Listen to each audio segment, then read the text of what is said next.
The apartment was quiet except for the steady hum of the air conditioning.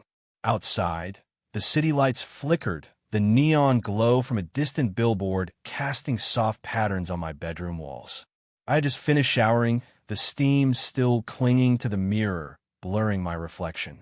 The towel hung loosely around my waist as I reached for a clean shirt from my dresser.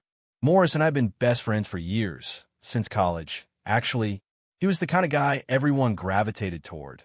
Confident, easygoing, always cracking jokes that made people laugh. And then there was me, more reserved, more careful with my words. I'd always known that I felt different, but I'd spent years burying that part of myself, especially around Morris. Tonight, he was supposed to come over to crash on my couch. His apartment was being fumigated, and I had offered him a place to stay without thinking too much about it. It wasn't unusual for us to hang out late into the night, talking about life, work, and everything in between.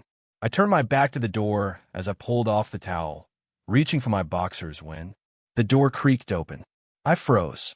Morris! I barely had time to react before I saw him standing there, his hand still on the doorknob. The moment stretched, thick with something unspoken. His eyes flickered just for a second, before he quickly turned his head away. "Shit, sorry, man.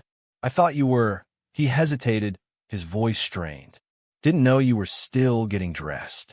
I swallowed hard, heat creeping up my neck. Why hadn't I locked the door? "It's fine," I muttered, yanking my boxers on. But my heart was pounding in my chest. Morris lingered for a beat too long before stepping back into the hallway. I'll be in the living room," he said, his voice quieter now. Then he shut the door. I let out a slow breath, my fingers gripping the edge of my dresser. That look, the way his expression shifted, just for a second, before he caught himself. It was nothing. It had to be nothing. But then why couldn't I shake the feeling that something had just changed between us? I stayed in my room longer than necessary, pretending to busy myself with random things, checking my phone, rearranging a stack of books on my nightstand, anything to give myself a reason to not walk out there just yet. Why was my heart still racing? It was nothing. Morris had just walked in by mistake. It wasn't like he had done it on purpose. And yet, something about his reaction stuck with me. Finally, I took a deep breath, pulled on a t-shirt, and stepped out into the living room. Morris was stretched out on the couch, phone in his hand, scrolling absently. He looked up when I entered, but his usual easygoing smirk was missing. Instead, there was a flicker of something else, something guarded. "You good?" he asked, forcing a casual tone. I nodded, walking to the kitchen to grab a bottle of water. "Yeah, you." "Yeah," he said quickly. "Just tired, man. Long day." The air between us felt different. Not bad, not tense, just charged. Normally, we'd be joking around by now, laughing about something stupid or talking about work. But there was a hesitation tonight, an unspoken thing neither of us wanted to name. I sat on the opposite end of the couch, flipping through the channels on the TV just to have something else to focus on. "You want to watch something?" "Yeah, sure," he said, stretching his arms behind his head. His shirt lifted slightly, revealing a sliver of his toned stomach. I looked away, suddenly annoyed at myself for even noticing. We settled on some action movie, but I barely absorbed any of it. All I could think about was the way he'd looked at me earlier. It had been so brief, barely a second, but I had seen something. Or maybe I was imagining it. Maybe I wanted to imagine it. I glanced at him out of the corner of my eye. He was focused on the screen, but his leg was bouncing, something he only did when he was restless. "You sure you're good?" I asked again. Morris let out a breath, rubbing the back of his neck. "Yeah, man. Just got a lot on my mind." I hesitated. "You want to talk about it?" He looked at me then, really looked at me, like he was debating something. For a split second, it felt like he was about to say something important, but then he just shook his head. "Nah, not tonight. I'll let it go." But I couldn't shake the feeling that whatever was on his mind had something to do with what had happened earlier. An hour later, the movie had ended, and Morris had gotten up to take a quick shower before bed. I was still sitting on the couch, scrolling through my phone, when he walked back into the room, hair damp, wearing only sweatpants. I swallowed hard, looking away as casually as I could. We had been friends for years. This wasn't new. I had seen him like this a million times before. But tonight, it felt different. Maybe because I was thinking too much. Maybe because I wasn't the only one thinking. Morris sat down beside me, closer than usual. His leg brushed against mine for a moment before he shifted, leaning back against the couch. He let out a sigh. Man, I feel like my head's all over the place lately. I glanced at him. Why? He was quiet for a moment, staring at the ceiling. Then, he said something I wasn't expecting. You ever feel like you don't really know yourself? My breath hitched slightly. I forced my expression to stay neutral. What do you mean? He let out a humorless laugh, shaking his head. Forget it. I'm just talking shit.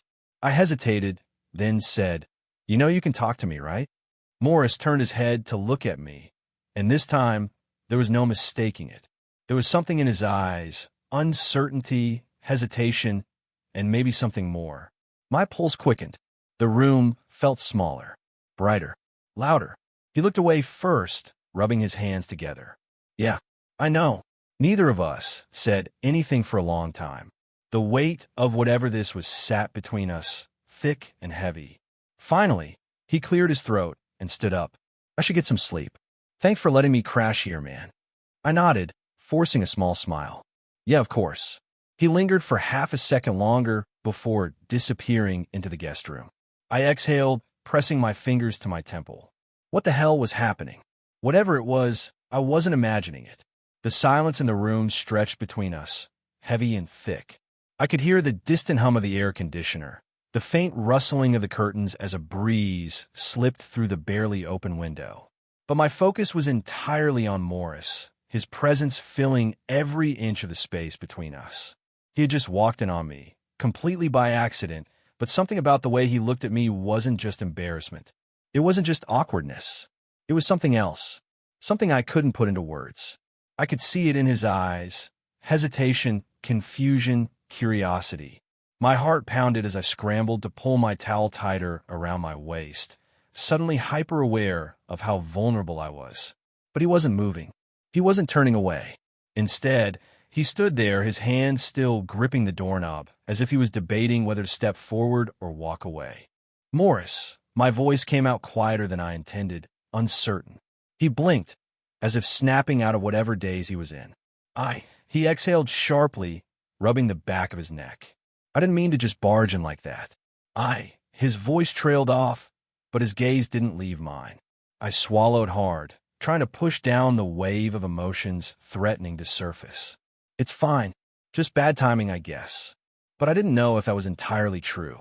Was it bad timing? Or was this exactly the kind of moment that had been building between us for weeks? The unspoken tension, the lingering glances, the way his laughter always seemed to last a little longer when we were together, the way his body angled toward mine when we sat close. Maybe I had imagined it all. Maybe I was only seeing what I wanted to see.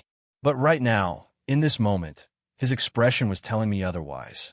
He took a slow breath, stepping inside the room fully and shutting the door behind him. My stomach tightened. Morris, I said again, firmer this time, trying to read whatever was running through his mind. I don't know why I hesitated. He admitted, his voice quieter now. I should have just left. Then why didn't you? That question hung between us like an invisible force, pulling us closer together, even as neither of us moved. He hesitated. His throat bobbed as he swallowed. I don't know, but we both knew that wasn't true. The energy in the room had shifted completely. It wasn't just awkward anymore. It was charged. My breath felt shallow. My grip on the towel tightened. Morris's eyes flickered downward for the briefest moment before meeting mine again, and something unspoken passed between us. He was straight, wasn't he? I should go, he finally said, but he didn't move. I didn't know what possessed me to say it, but the words left my mouth before I could stop them. Do you want to? He stared at me, something unreadable flashing across his face. A mix of emotions, uncertainty, realization, and something dangerously close to longing. For the first time, I thought maybe, just maybe, I wasn't the only one feeling this. Morris exhaled sharply and ran a hand over his face, as if trying to shake off whatever had just passed between us. He took a step back, putting distance between us, and suddenly the room felt colder. He started to speak, but stopped himself, clenching his jaw. The moment was gone. Whatever unspoken energy had been holding us together just a second ago had shattered, replaced by something heavier, confusion, maybe even regret. I forced a breath into my lungs and tried to steady myself. Morris, just be honest with me. He let out a humorless chuckle and shook his head. I don't even know what to say, man. His voice was tight, and when he finally met my gaze again, his eyes were stormy, restless, as if he was fighting a battle within himself. Then don't say anything, I said softly, unsure if I was trying to make this easier for him or for myself. Morris rubbed the back of his neck, looking toward the door like he was contemplating running, like he needed to escape.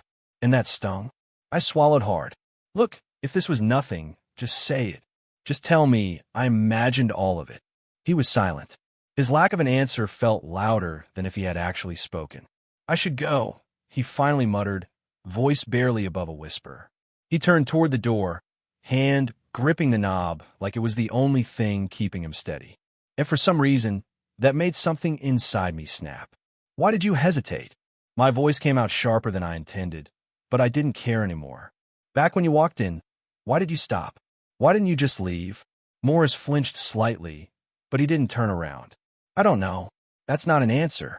His grip on the doorknob tightened, his knuckles going white. He was struggling. I could see it, and maybe I was being unfair. Maybe I was pushing too hard, but I needed the truth, even if it wasn't what I wanted to hear.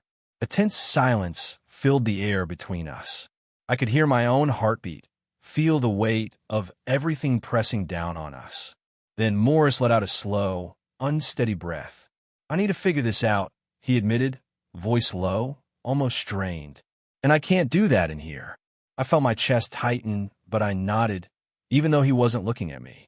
A second later, he opened the door and walked out, leaving me standing there alone.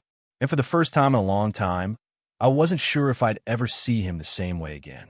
The door clicked shut behind Morris, leaving behind a silence so thick it felt suffocating. I stood there, staring at the empty space where he had just been, my mind replaying every second of the last few minutes. The way he had looked at me, the hesitation, the words he couldn't bring himself to say. I exhaled shakily and ran a hand through my hair. What just happened? One moment, we were caught in something neither of us could explain. The next, he was gone, running from whatever this was. My gut twisted. Had I pushed him too hard? I walked over to the edge of my bed and sat down, my legs suddenly feeling weak. A part of me wanted to go after him, to force the conversation neither of us were ready to have. But another part of me, the part still stinging from the way he left, told me to let him go. Maybe he needed space. Or maybe he was never coming back. That thought hit me harder than I expected. I glanced toward my phone on the nightstand, debating whether to text him. Would he even respond? Minutes passed, then an hour. Still nothing. I sighed and finally lay back against the bed, staring at the ceiling. My mind wouldn't stop racing. Did I just lose my best friend? Or was there something else going on beneath the surface? Something Morris wasn't ready to admit? I thought back to the look in his eyes before he left. It wasn't just confusion. It was something deeper. But if he couldn't say it, how could I? Just as I was about to close my eyes, my phone buzzed. My heart jumped. I reached for it instantly, my fingers almost trembling as I checked the screen. Morris, we need to talk. But not now. I stared at the message, my pulse pounding. What did that mean? Before I could type a response, another text came through. Morris, just don't hate me. I inhaled sharply. Hate him? I didn't know what he was afraid of, but whatever this was, it wasn't over. And I wasn't sure if I was ready for what came next.